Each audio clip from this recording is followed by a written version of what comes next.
14th conference in Cluj and the 8th that we have in this international format and at the Sapientia University. And I don't want to take up too much of your time. I only would like to seize the opportunity to make a little advertisement for our conference by announcing that the publication of the volume that resulted from our last conference, our 2010 conference, which was on the topic of film in the post-media age, has just been published by Cambridge Scholars Publishing. And I'm very happy, of course, that the volume is here in our hands, and even more happy that some of the contributors to this volume are also here in Cluj now at our conference. So I would like to thank you for contributing in making this wonderful volume happen. And I would like to say that I really hope that this year's conference will be equally rewarding, and maybe in a short while or in a year or some we will be able to hold another volume in our hands with the articles resulting from this year's conference. So I wish you welcome, very warm welcome here. Hope that you will like it here, you will enjoy the conference, and the presentations will be very good and exciting, and you will have nice discussions. And now I would like to invite Mr. Dezső Szenkovics, who will speak on behalf of the Dean of the Sapientia University, the Faculty of Science and Arts, the faculty that hosts our conference. Unfortunately, the Dean cannot be here in person because, as it happens to our bad luck, today there's a very important Senate meeting going on at the university, and the Dean has to be present there and fight for our rights and for the possibility of future conferences. So I invite Dezső to say a few words. Thank you very much. Good morning, everybody. I will read the welcome speech of our Dean, Mr. Marton Tonk. Dear ladies and gentlemen, on behalf of the Faculty of Sciences and Arts of Sapientia University of Transylvania, it is my pleasure to welcome you to the 14th edition of the International Film and Media Studies Conference in Transylvania. Also, I am truly sorry that I cannot be with you. I seize the opportunity to congratulate Mrs. Ágnes Pethő and all of her colleagues for conceiving and carrying out the past 10 years of organizing such important programs. It means a great satisfaction that the event, intended for 2 days, must have been extended by 1 day due to all the interesting and high-quality presentations. This proves the fact that the conference, with its numerous and prestigious international participants, has entered the sight of city's most important academic and cultural events. And now, a few words to the organizers. As the Dean of the Faculty, I would like to thank you again for assembling an excellent professional program that hopefully will stimulate thought and regenerate idea sharing. For the participants, let me wish great success in your deliberations on the matter and a fruitful conference. We do hope also that you will enjoy your stay in our beautiful city and you will have time to visit the historical center with its amazing monuments. Marton Tonk, Dean of the Faculty. Thank you very much.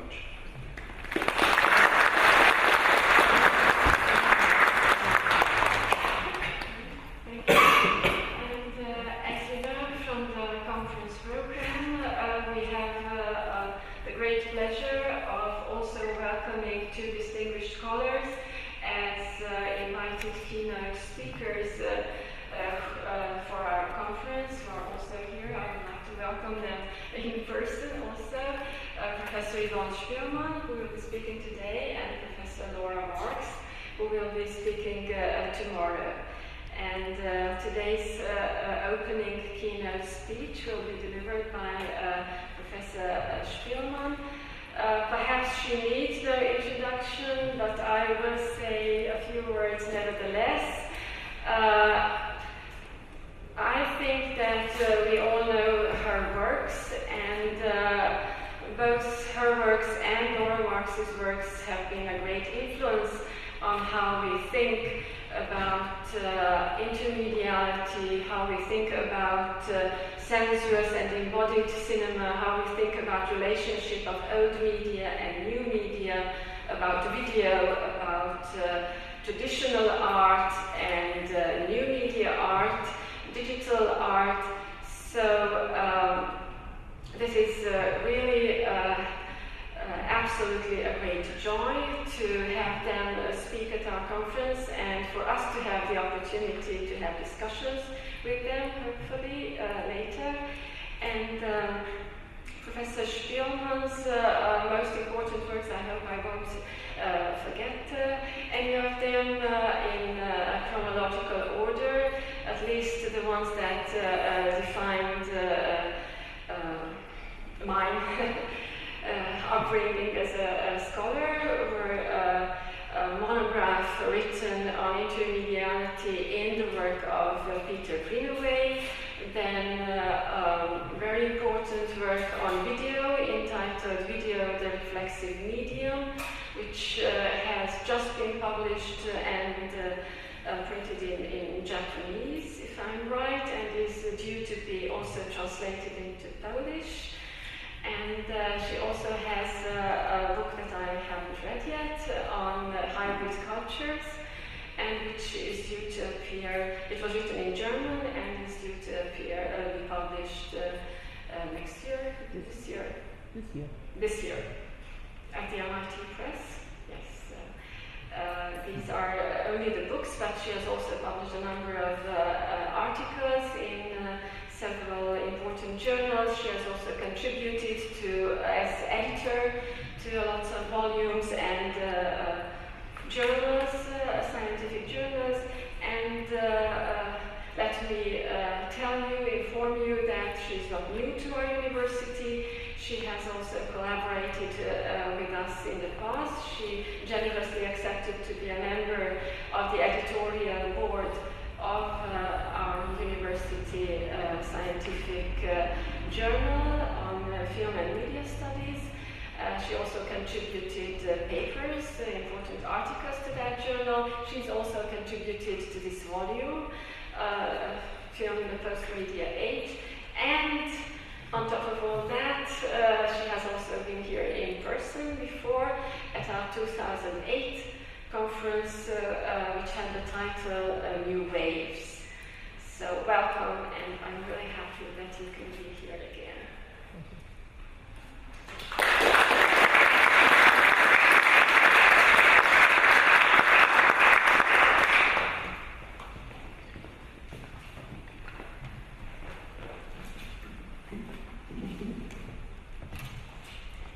Well, thank you, Ágnes, for this very warm welcome.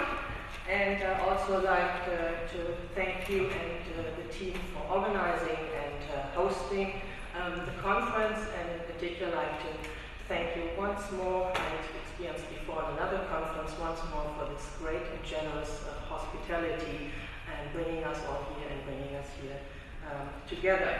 So we look forward to another exciting conference under the rubric of the Cinema of Sensations, and I'm very pleased to have been asked to open this conference.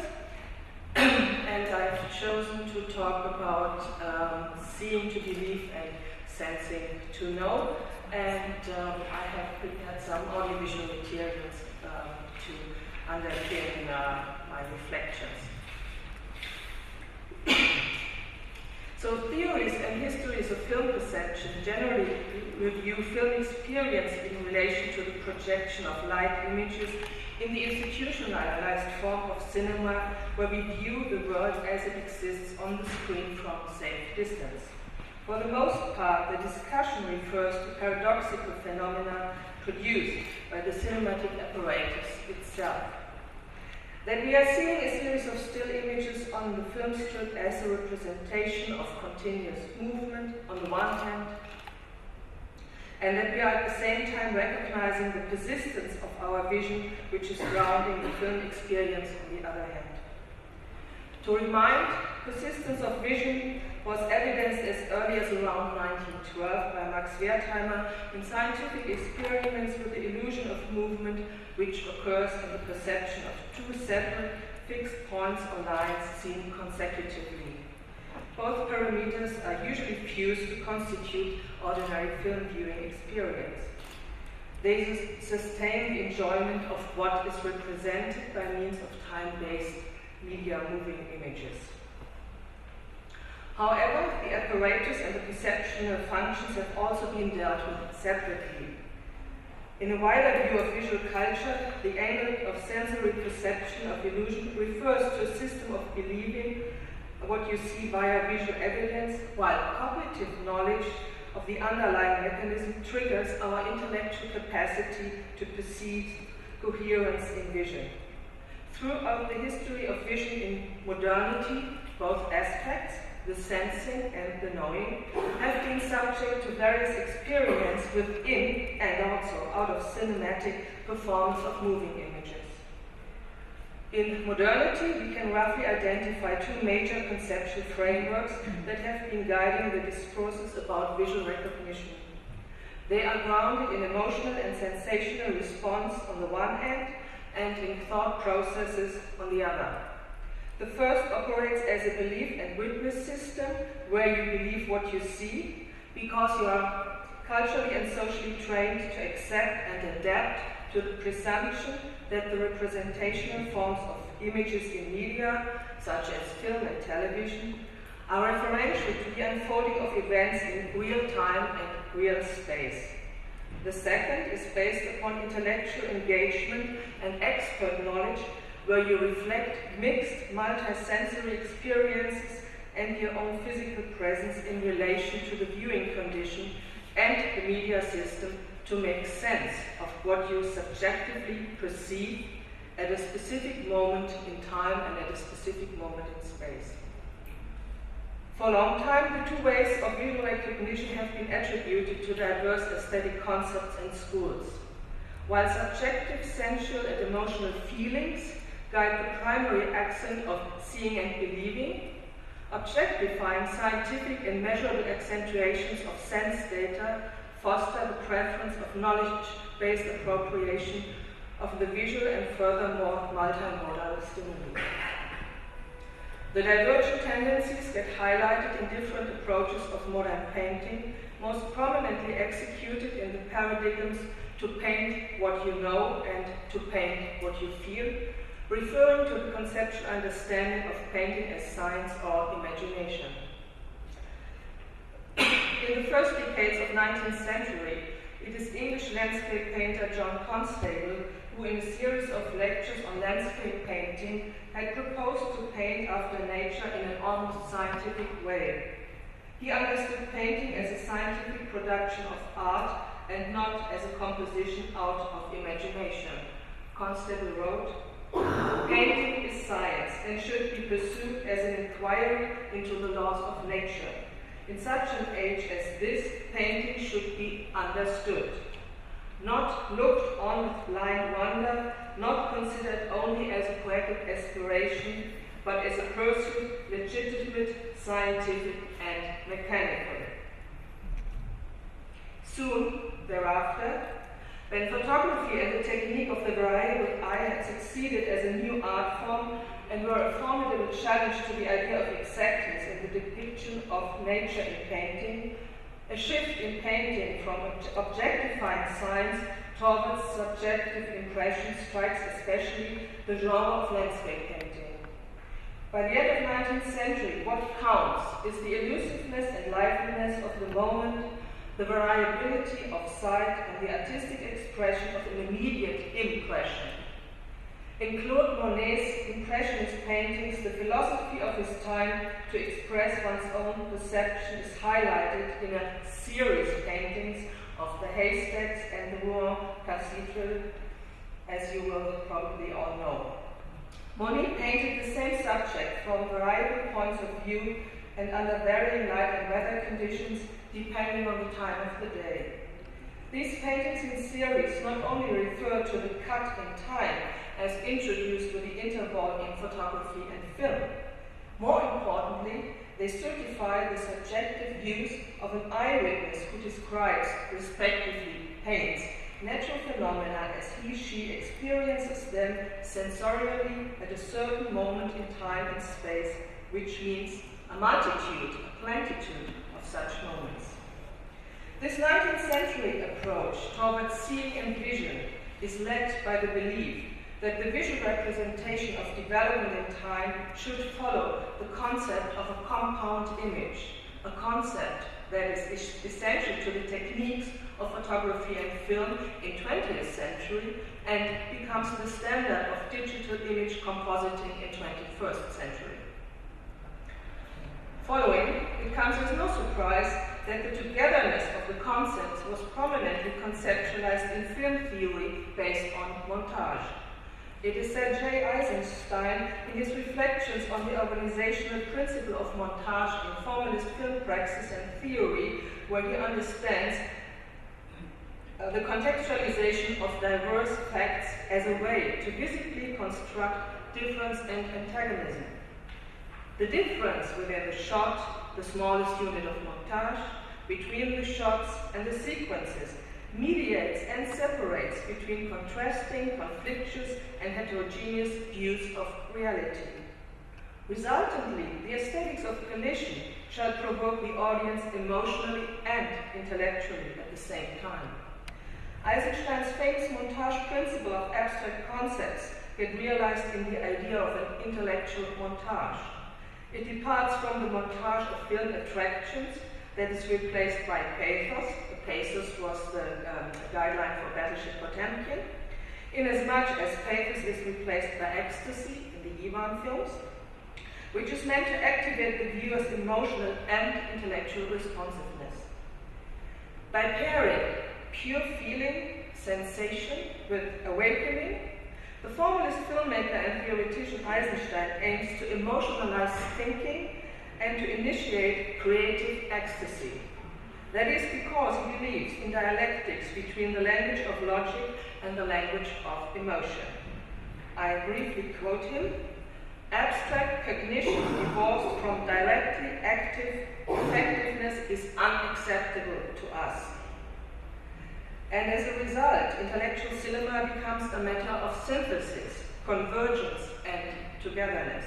Another quote: "The new art must set a limit to the dualism of the spheres of emotion and reason." So, since the early days of film attractions, it was felt that film experience should attract senses and emotions, and at the same time, the cinematic experience would merge mental engagement and physical distance, so that the audiences also reflect the viewing process of the presented scenery. The former describes an expansive and intentionally immersive media strategy that was step-by-step implemented by filmmakers and producers to successfully establish the form of film as a dynamic medium that is bigger than life and thereby supersedes competing novel art forms and media. The latter aspect of distancing the viewer from the identification with the presented spectacle to some degree goes hand in hand with the previously noted effects of overpowering. If not balanced, audiences would be too scared to plunge into presented events. When the physical distance and reality border between us, the viewers, and them, the characters and events on screen, gets confused in today's applications of augmented reality, it has destabilizing and dangerous effects on reality awareness. Differently, the dualities are enforced in the regular film viewing situation. By experience, we have learned to know that things on the screen, that things from the screen that approach us, much too big, too near, and too fast, cannot reach out, not even in immersive cinematic 3D. In cinema, the fixed spatial distance to over life-size screens, the temporal fixity of events that unfold in the course of the film, or nowadays in the digital projection of the film form, plus the reassuring certainty that we can leave the movie theatre any time. In short, our knowledge about the constructiveness of the illusion presented that constitutes an uncircumventable condition that is safeguarding our joyful embeddedness into foreign, strange worlds of viewing. The construction has proved a recipe for stability of the cinematic institution. The interplay of distance and nearness combines two components, knowing that what we are seeing and hearing are media effects, while sensitively experiencing the constructed perceptual environment as if in real life. With a latter diversification of film beyond cinema, such as in multiple projections, expanded screen installations, and the incorporation of filming elements of recording and projecting in interactive and participatory and robot-driven perceptual environments, we reach into the realm of digital computers, where these parameters are heavily conflated and remediated. They not only appear in novel constellations, they also serve different needs. Technological novelties are dynamically embedded into cultural imaginations about perceptual experiences, be it in film, in virtual reality, in augmented reality, and all kinds of human-machine interactions that stress issues of embodiment and active participation more than ever before. In view of media evolution, from film to expanded media, we learn from research into convergence and remediation that media development does not mean inventing the new, but rather refashioning an existing network inclusive of physical, social, aesthetic, and economic components. In fields of film practice, artistic examples of refashioning, respectively readdressing filmic principles in other media forms, can be seen already within filmic tendencies of expansion beyond the formal constraints of cinema. From an intra-medial perspective, experimental film practices of the 60s and 70s appear to be particularly fruitful in further contextualizing matters of seeing and sensing as they were articulated in painting and cinema before. In experimental film, viewing experiences are closer linked to the question of embodiment of the spectator, the viewer, who is also regarded as an acting participant, insofar as film performances connect to electronic followed by digital culture. Film installations with multiple screens and variable interferences play a leading role in connecting seeing and knowing when they foreshadow the interplay of conventional film forms with human-machine interaction in enlarged perceptual environments. To exemplify this intermediary position of experimental film, I'm thinking especially of the radical analysis of persistence of vision in the experimental film installations by Paul Sharits. In the history of film, it is Sharits who is pioneering expansive visual forms with film that resemble to the open structure of video processing, when he violently analyzes the materials of film and the cinematic apparatus by questioning perception and projection. Sharits' work drives film in the form of frames to the limits of cinematic performance. He expands the concept of projecting film with multiple screen installation and aims to immerse the viewer in temporally and spatially disturbing perceptual film environments. His interest in the persistence of vision leads him to create distortions of the standard system of film projection. The approach is twofold. Sharits uses projection with variable frame rates in order to interfere with the viewing impression of apparent motion, and he inserts frame cuts to interrupt the image and disturb temporal development using flicker effects. Sharits, like Hollis Frampton, was interested to radicalize filmic development in time. The point was that the tension between our understanding of the filmic development in time and the antagonistic, non-developmental concept of film as information on light is rendered sharp. Sharits' goal was to make the border between film and non-film perceptible by violently drawing the viewer's attention to recognizing at the same time the frames and their apparent motion. In this, Sharits focuses on the visibility of the transition from one frame to the next. This is particularly evident in Epileptic Seizure Comparison, 1976, in which the two-screen loop projection is combined with the reflexive walls of the specially designed film installation. Scherritz explains how he wants to invert projection with the immersive space and confuse the viewer's emotional and analytic modes of perception. I quote, "Side walls must be smooth and be painted with reflective aluminium paint to exaggerate the frenetic pulsing of the screen images." Scherritz explicitly employs interval montage to merge performance and projection with the goal to destroying development. He superimposes two film strips, frames of a medical study on epilepsy and frames of pure color, not to emphasize, but to reduce action toward abstraction. Scherritz uses the representational images of an epileptic seizure in a flickering structure of double projection of film that by itself resembles the rhythm of an epileptic seizure and immerses viewers into a performance of the projection of images of light and color that withholds the flow of action.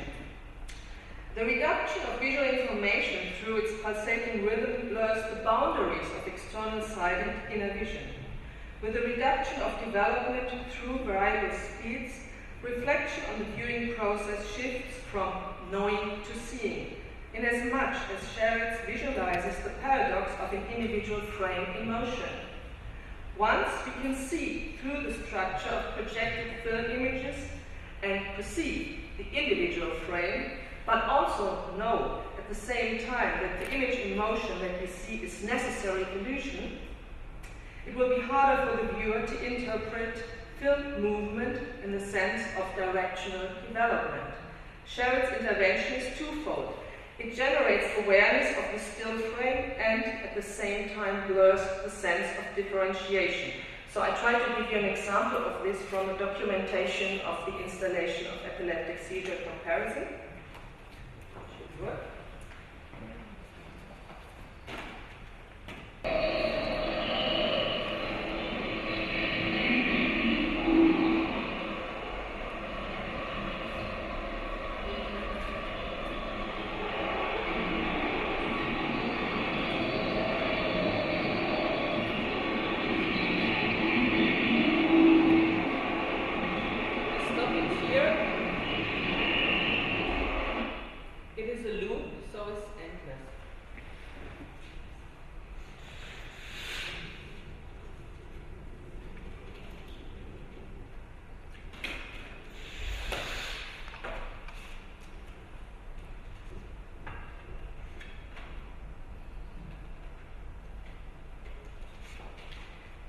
So following, I wish to point out positions in contemporary creative arts that aim to rework the convergence of the two spheres of recognition, seeing and sensing. The questioning of visual recognition is an important factor in creative practices that instigate participation and action in multisensory and digitally modulated environments.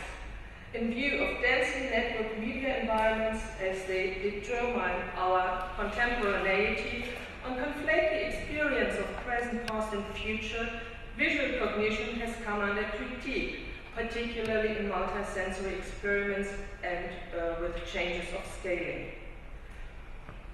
Generally speaking, a shift takes place in the key criteria of seeing and knowing. The necessity of cognitive understanding when faced with a virtual real simulated reality is demonstrated symptomatically in the well-known science fiction film The Matrix from 1999. To remind, the central character, Neo, can only intervene as a force for renewal in the elastic transitions from virtuality to reality, filmically shown via computer graphics, green screen and motion control techniques. He can only do so because he understands the binary code behind the digital reality as columns of numbers, because he doesn't believe what he sees and perceives, but acts on what he knows from critical analysis. So visual sensual understanding gives way to cognitive knowledge. Thus, the task of critique of visuality is further sharpened in the arts. Post-cinematic, multimedia and large-screen presentations examine the motivation of medical and military industrial faculties to envelop simulated environments more and more seamlessly. They can show aesthetically how feeling and seeing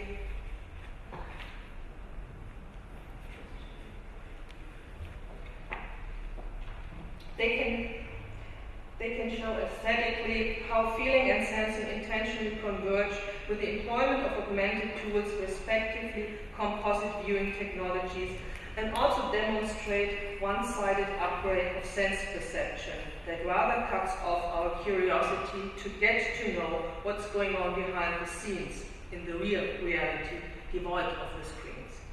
My examples are Gina Czarnecki's shift of scale, Seiko Mikami's bodily encounter with machine behavior, and Masaki Fujihata's advocacy to maintain difference and distance in sensing as well as in knowing as the basic conditions for living interaction. While technical qualities of computer simulation and control have introduced the possibility of simultaneously virtualizing various processes at various places in actual fact, and without bothering about physical boundaries, British-based media artist Gina Czarnecki researches the sectors of medicine and biology where the intention is to undertake scientific interventions in the human body and the living environment. She focuses on the question of the normative scale applied to body shapes, mutations, infections, and viruses, and to this end she presents filmic installations with projected images of digitally simulated deviations and variations of physicality. Universal scaling for categorizing information concerning the human body, identity, and person dominate in biology, medicine, and genetics, but also in aesthetics. And Czarnecki translates them from the general, from the global scale back to the individual, the local self, the subjective scale. Against this background, Czarnecki investigates the aesthetic beauty of digitally modified body images of dance movements, which she shrinks visually and knits together into something akin to meshes until they lose any sort of subjectivity and appear like living cell structures. Her work's Spine, in outside projection in Newcastle upon Tyne in 2006, which uses material of the earlier Nascent. It's a film version in collaboration with the Australian Dance Theatre and was realized in 2005. Use variable projection in filmic installations on large-scale surfaces in urban spaces to illuminate correspondences between the biological and technological multiplications of manipulated life forms. Cosmetic and surgical modifications, prosthesis, sex changes, cloning, and genetic corrections form common points of reference when we, as the audience, are confronted with the artistic selection of the naked bodies presented in the installation. This range of questions gains further significance as it engages with biomedical research in a direction belonging to ethnological, ethical, and cultural politics. In the moving images of Nascent, I'm going to show next, as a filmic installation, digital composition of dance forms overlays and shrinks the bodies to abstract units of information. That is because changing the scale, together with reduplicating the image segments, makes the dancers into chains of bodies linked to each other into blurred ribbons and pulsating line formations. The entanglement of people is so presented tends much more to promote distancing, an effect underlined by an accompaniment sounding metallic and synthetic. The expression of some humanity thus clearly persists so that the border zones of virtualization and abstraction tip over into dehumanization. That effect points explicitly to the procedure customary in scientific, biological, medical, and military operations of abstracting away from subjects, peoples, and their lives. In an interview, Czarnecki names the point of reference in which cognitive decisions made in virtually based on sense-making of dehumanization visual patterns do have real effects on the life and death of individuals. I quote Janicki, "Science, law, medicine, and the military present images, science, law, and medicine and the military present images, and we take them as authentic. But so many of them are artificially constructed. And art can present fact, but it's always perceived as fiction. Medicine has been developing imaging technologies to prove the existence of something, scanning, the ultrasound, the infrared. I was on a train journey in the UK and I sat opposite a Gulf War engineer and he said that of course we kill people, but we see them as little green dots on the screen and we just set them." So in this context, an aesthetic poetic work like Janicki's visualization of disembodiment can count as a sharp critique of such linking of seeing and knowing operations that use augmented reality to produce scientific knowledge devoid of any sensitivity. The technological feasibility dominates in employing augmented reality for military and medical goals, and the dimension of the personal subjective is suppressed in telerobotic perceptual content. So I will show a little excerpt of the work Nascent, which was done in 2005.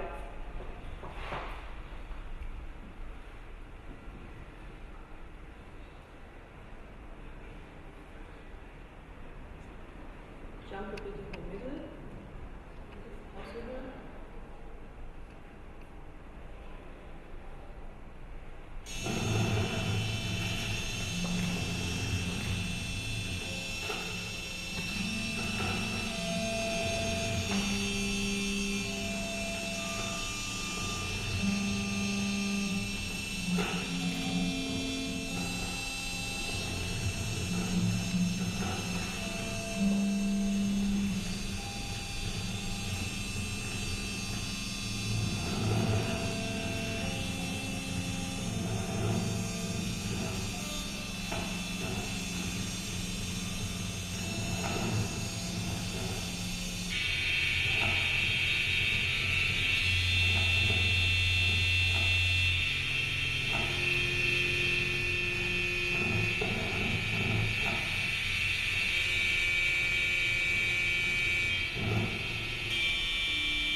So this was nascent, and the outside projection spine, which was first installed in public space in Newcastle upon Tyne in 2006 and measuring 25 by 17 meters, works in the opposite direction. In it, the personal subjective aspect specifically corresponds to the location,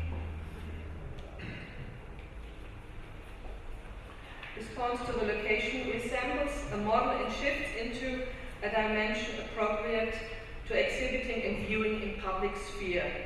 With the use of the film material from nascent, as you have just seen, the digitally manipulated dancers here also occupy the foreground like masses of cells and are moving around naked.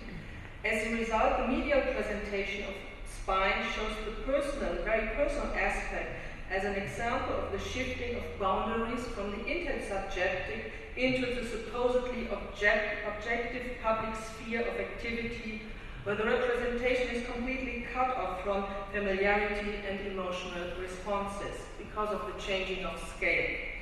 The discrepancy between the representation and what is represented refers to the way computer technologies have invaded all areas of the media like a virus and are dominating our sense perception.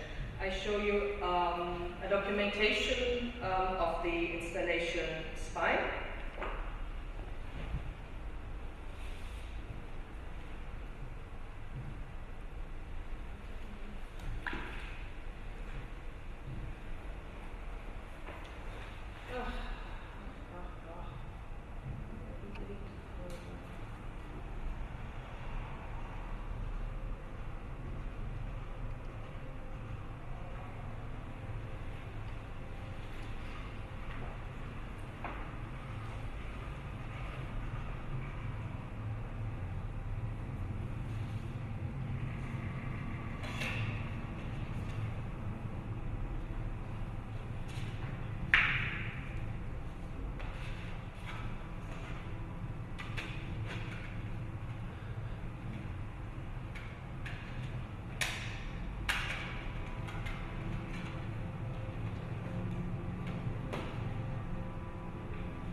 This documentation here.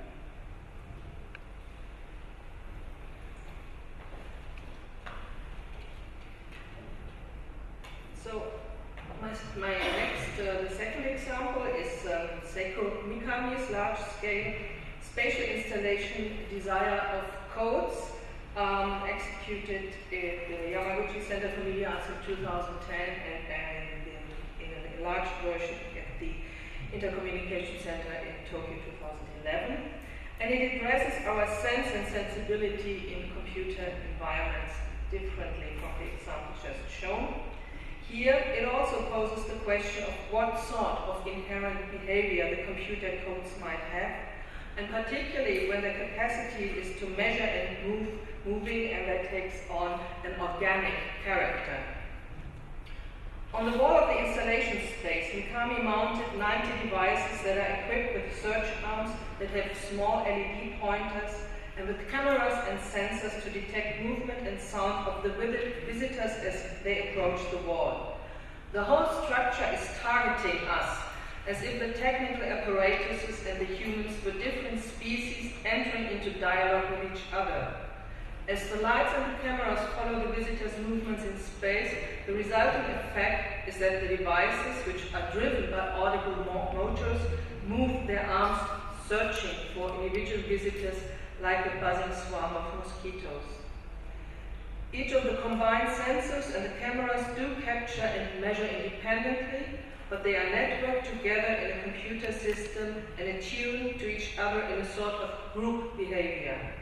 The audience for this industrial invention not only acts as an interface and has the difference but also the similarity between themselves and the machine to be presented to its eyes and ears via extremely miniaturized interfaces. Because the devices resemble the size of toys, they become almost flattering interfaces which appear harmless and handsome and not like control and surveillance apparatuses. Notably is the cultural aspect of reference to miniaturized computers, electronic toys and gadgets which have spread like insects through the private and public sectors in Japan and Southeast Asia. In her work, Mikami makes us aware of a close and personal relationship between the human perception in general and the individual senses and how they are affected on the other hand. She also draws our awareness to the humanoid behavior of increasingly small and smart robots and further machine devices that are equipped with sensory instruments to detect us, target our behavior, and go after us. It is precisely the kind of interface that is built by Mikami herself and not using standardized mechanisms, which evokes the experience of in-betweenness and makes us aware of our modes of perception in relation to the surrounding that is machine-driven and operates by a chain of codes. Mikami, in the other two parts of the installation, further explores her view of the desire of codes, seen as a chain of behavior and response in correspondence to social behavior. Once we move away from the wriggling ball with the 90 units targeting at us, we found ourselves surrounded and equally targeted by huge over-life-size 6 robot search arms that hang from the ceiling and reach into the space. The robot arms follow the task to express desire of codes by way of following and recording movements of the visitors. The arms are equipped with cameras and projectors and simultaneously project the recorded footage onto the floor where we move. And in the third part of the installation, Compound I, Mikami further focuses the anthropocentric effect of the miniature mechanical arms of the wriggling wall with their LEDs trained on us like searchlights. In the image structure of the compound eye, which is imitating an insect eye, current and past recordings of viewers can interfere via computer programs with data information from search engines in the internet, which have access in real time and permanently to surveillance cameras in places all over the world. The model of the hexagon here becomes a permeable interface of global surveillance. It makes us aware of how personal experience is caught up in a worldwide data transfer. The philosophy of the installation is testing our experience of the behavior of machines as it is driven by codes. We are also invited to think about the appetite, respectively the desire of the code, to randomly grasp and process data from anywhere at any time and produce endless chains of information, input and output. The installation demonstrates its own structural components, such as the repetition in the stream of data, and it makes us thereby also aware of our own desire to create and produce something. And it also shows our limits to influence and actually control these processes with which we do interact. I show you a documentation given by the artist from the installation in Tokyo in 2011.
with my reflections on seeing and sensing as perceptual instruments with another example of media arts that is radicalizing personally modified technologies in a model like science-scapes and achieves a new form of interaction.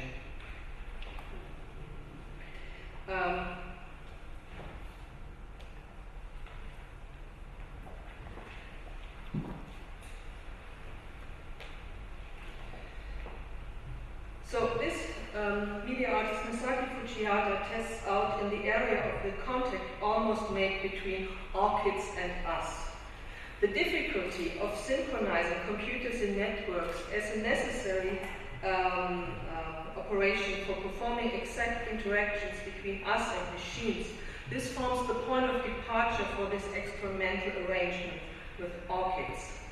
With Orchizoid, that is the title of the work, 2001 to 2007 it has been built up. The attempt here is made to communicate between humans and machines without any sort of coding, so differently from Mikami. The setup is equipped with measuring instruments as in a scientific laboratory.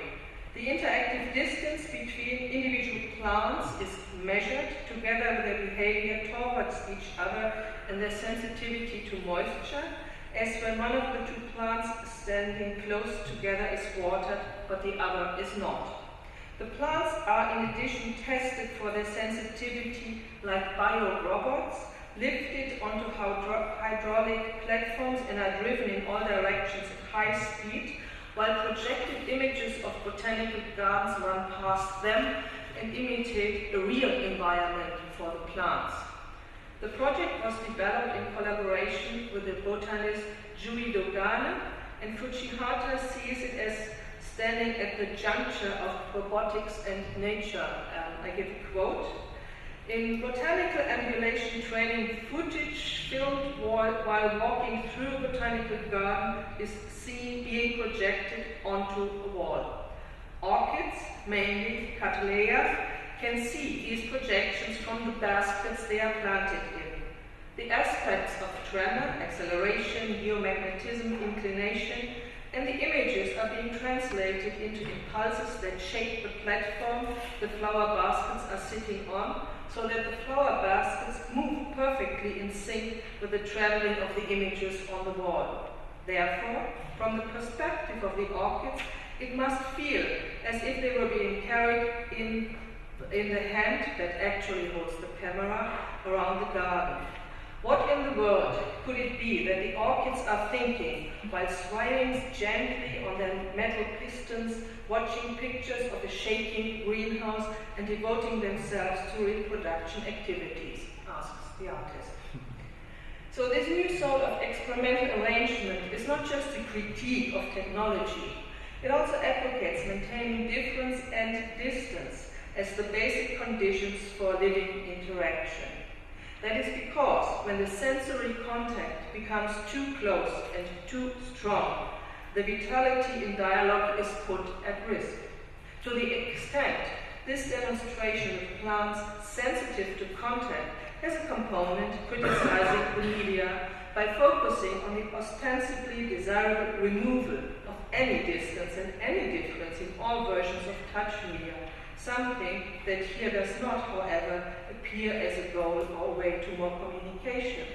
It is rather on the contrary that Masaki Fujihata seems to provoke dialogue with difference and controlled interactivity, so that the in-between, something new and something different, can arise. So I give you the audiovisual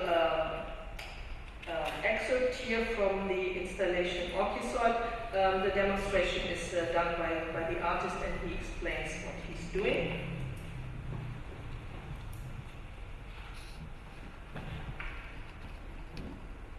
I have to run a little further here.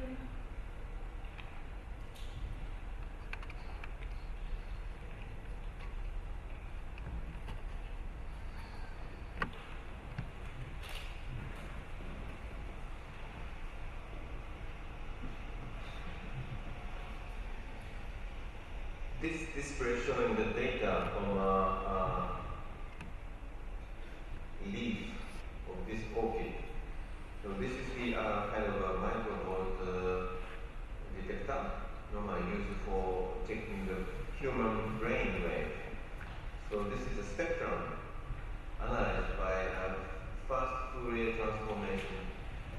So normally this area is for the alpha wave, and this area is about the beta wave for the human brain wave. But this is showing the activity which was detected through this device of this leaf. So, as you can see, she is very sensitive.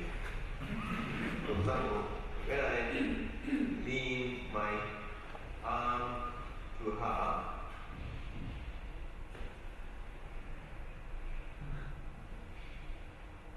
I didn't touch it.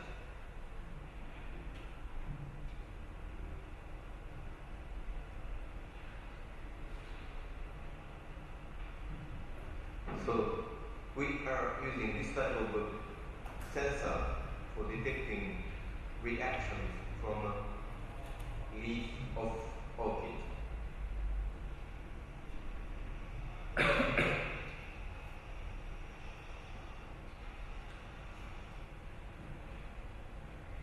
Here I would like to put another photo of orchid.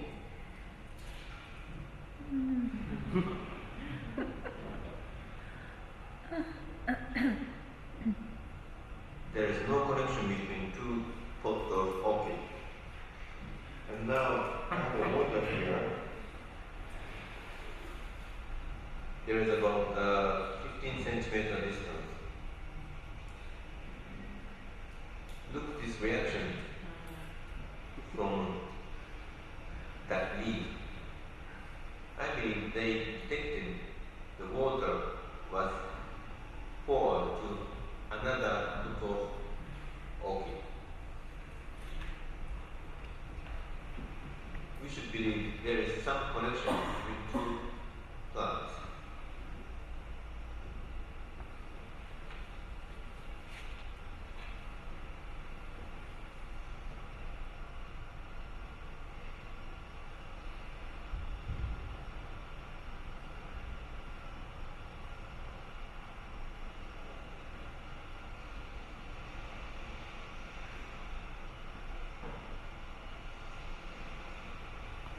Again, I will do it.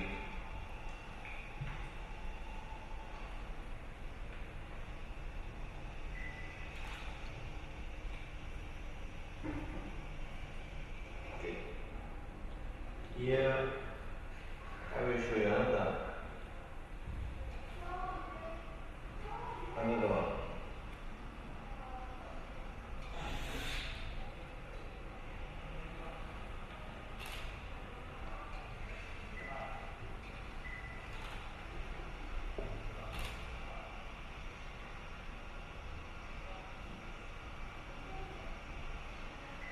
You can see the difference.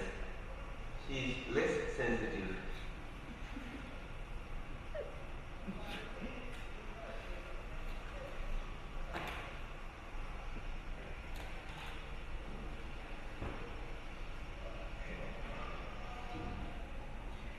Okay. And the type of sensitivity is different. Okay, we leave this here. And so this is the end of my presentation. So I have to leave it to you now to think about the illusion of sensitivity and the contact between the plants. So thank you very much.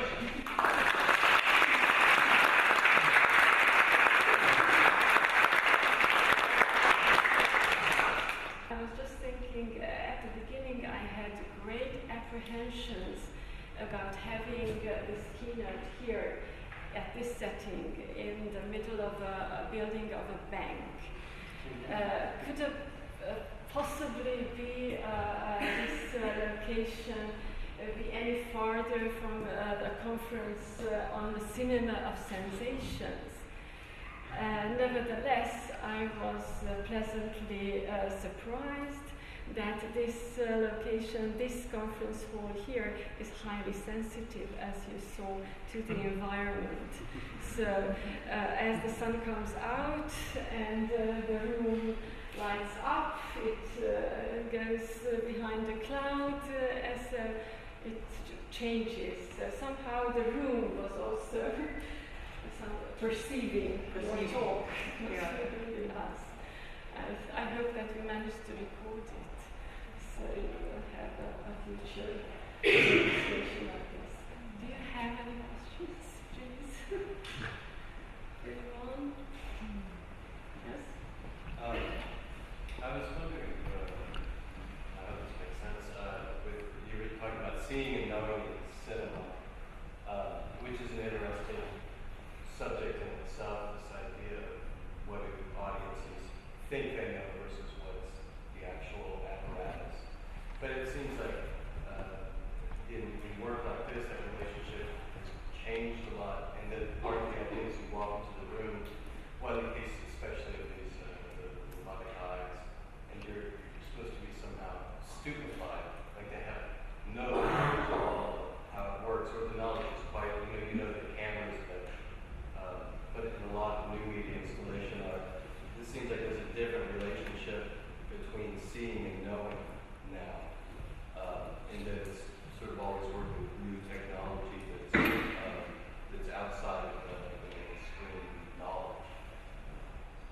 Do you see that connecting with this idea of difference and distance? It's kind of changing the landscape of how an audience consumes or perceives this stuff? Yeah, I mean, in this sense, I would always stick to, theoretical conceptions that basically come from Wertheimer and go through Gestalt theory and cognitive perception theory. So that basically, I mean, we have the same perceptual apparatus that does not change. There is maybe minor adaptations to the environment, but the principle does not change. Otherwise, we would bounce against the walls all the time, and we would also not be able to perceive many of the illusions presented by either natural phenomena or by technologically supported phenomena. But I think that the components are still the same for seeing and knowing, but the complexity has increased. And also the demand of the activity, physical, perceptually, sensitively, but also cognitively, of the no longer viewer but participant. So we're more like with the last example, which of course is very ironic, but it shows also a kind of expert culture that has developed. So if you don't have the expertise, if you don't know enough about the apparatus, you will only be overwhelmed, like in a Baroque church, where you hardly see where is the distance and the difference between the real architecture and the painted architecture. So that I think we have an increase of dimensionality and complexity. But the components, like I was trying to say from the early paradigm of modernity with the two schools of painting, maybe as a starting point, I think they're still there, but the mixture is getting more complex, and it makes it more complicated for us to sense and know and to differentiate. And this is kind of the dilemma I want to point out, because I think in more and more complex environments we are more overwhelmed, and it's very difficult to have the tools to step back a distance and know what's going on.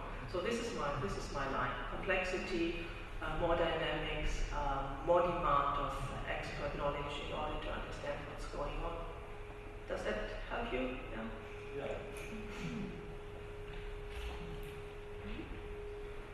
Anybody else? Yes. Thank you for a very interesting talk. I suppose it's both an observation and a question in a way. I was really sort of struck actually by the gender implications and what you've seen in your examples. So it's really interesting to see that, the sensitive one was a she and the sensitive one was supposedly a he. But also the installation of the dancing boys, I thought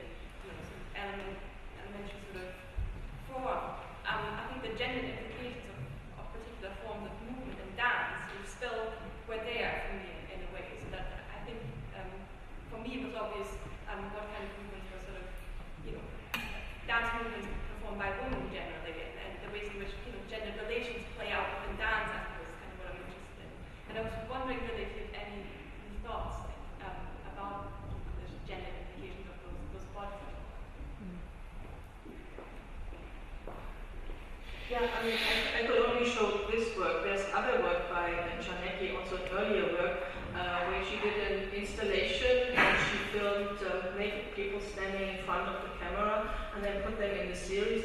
And she has transformed and deformed and particularly enlarged body parts. And that of course has had very disturbing and ironic effects on the viewers. And so the gender issue is implemented in her work, but I think it's encompassed in the general idea or the general research idea of her work to move toward abstraction as much as possible, so that we hardly perceive any human aspects anymore and just see dots, and that's why she connects to the warfare or also to medicine, so that the abstraction is a dehumanizing way of, also, I mean, she also refers, of course, to the practices in the Nazi regime to count people by numbers, and also, they also have them, unified by wearing the same clothes or also being naked, so that the de-individualization is part of a way, of control in societies and by oppressive regimes to cut off individuality and subjectivity as much as possible. And gender is part of that move away from subjectivity to abstraction. So she wants to point out the dangerous aspects of that. But the interplay with the gender, the confusion also, is in her earlier work as well. And you are right. I mean, of course, if you look carefully, you can see more. I think the whole work is about, seeing still kind of individual movement, or seeing still figures or personalities or characters in this kind of abstract effects, or not. And I think it's, so the in-between, the tension, is what the artist is interested in. Okay, one more question perhaps? Yes, Laura, and then Eva. Okay. Thank you for this really interesting talk.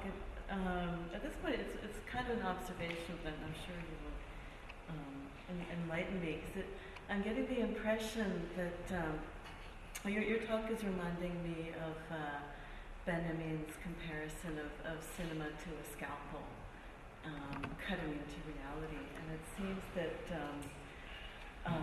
new imaging technologies that always have a corresponding database that they instantly produce.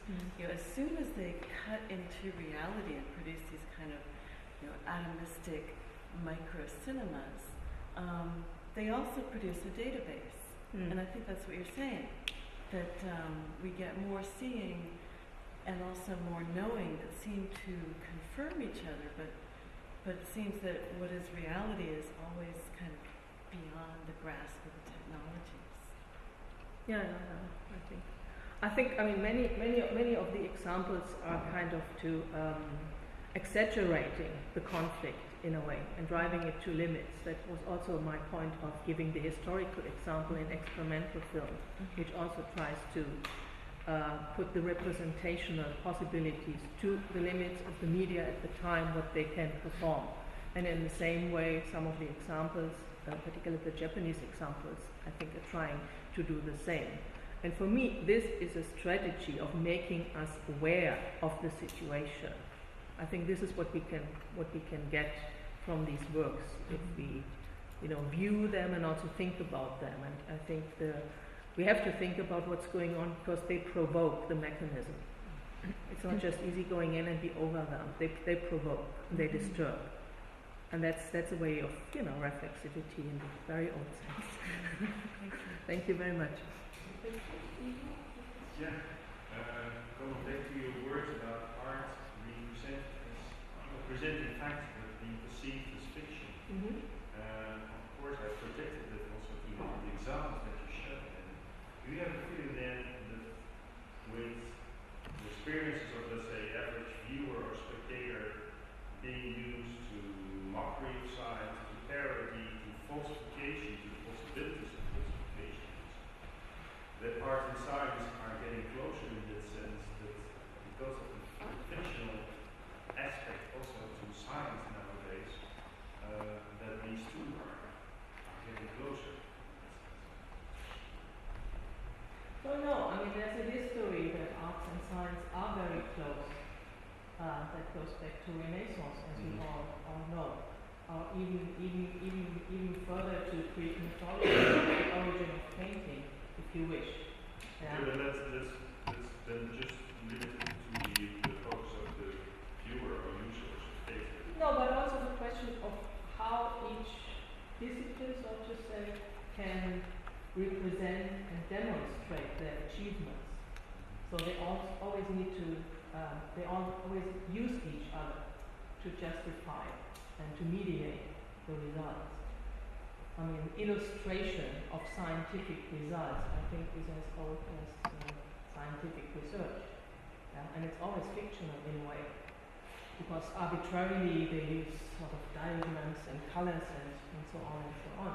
You know, the green is nice and the red is not nice. I mean, I mean, I think it's always interfered. But I mean, again, I refer to my first answer. I think the complexity has increased, and it's more difficult for the viewers or the audience or the recipient in a more neutral sense to see through the mechanism.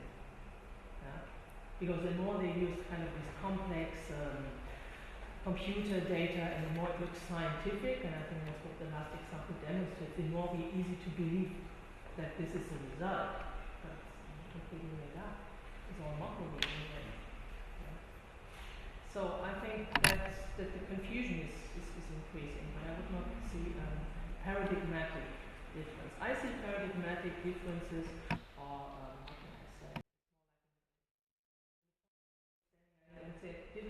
different tendencies are more on the surface at certain times than others. So as you can see in painting, so there's one school that's pushing forward one direction and then these things changes. But I think these waves, you know, it's just, it's not fashion, but it's waves of interest or of aesthetic oppositions or changes and things like that. But generally, the general conflict, I think, is the same. And the problem in scientific representation is that they have to use fictional means, as you were saying. We mostly forget that. We shouldn't. Okay, thank you. And I propose at this point that we go back, and during the coffee break you will have the chance to continue this discussion more informally. We are not behind our schedule, this is okay, so we'll start the sessions at 12:30 at the university, and before that, hopefully, we'll have coffee, tea, or some refreshments. And after the first round of sessions, there will be a lunch break. Unfortunately, we won't be able to serve lunch for everybody, but there are lots of places you can just go out and buy some food. In the evening, however, after the sessions are over, please don't go away. There will be a welcome reception, modest, something that we can produce, but it hopefully will be a good occasion to just continue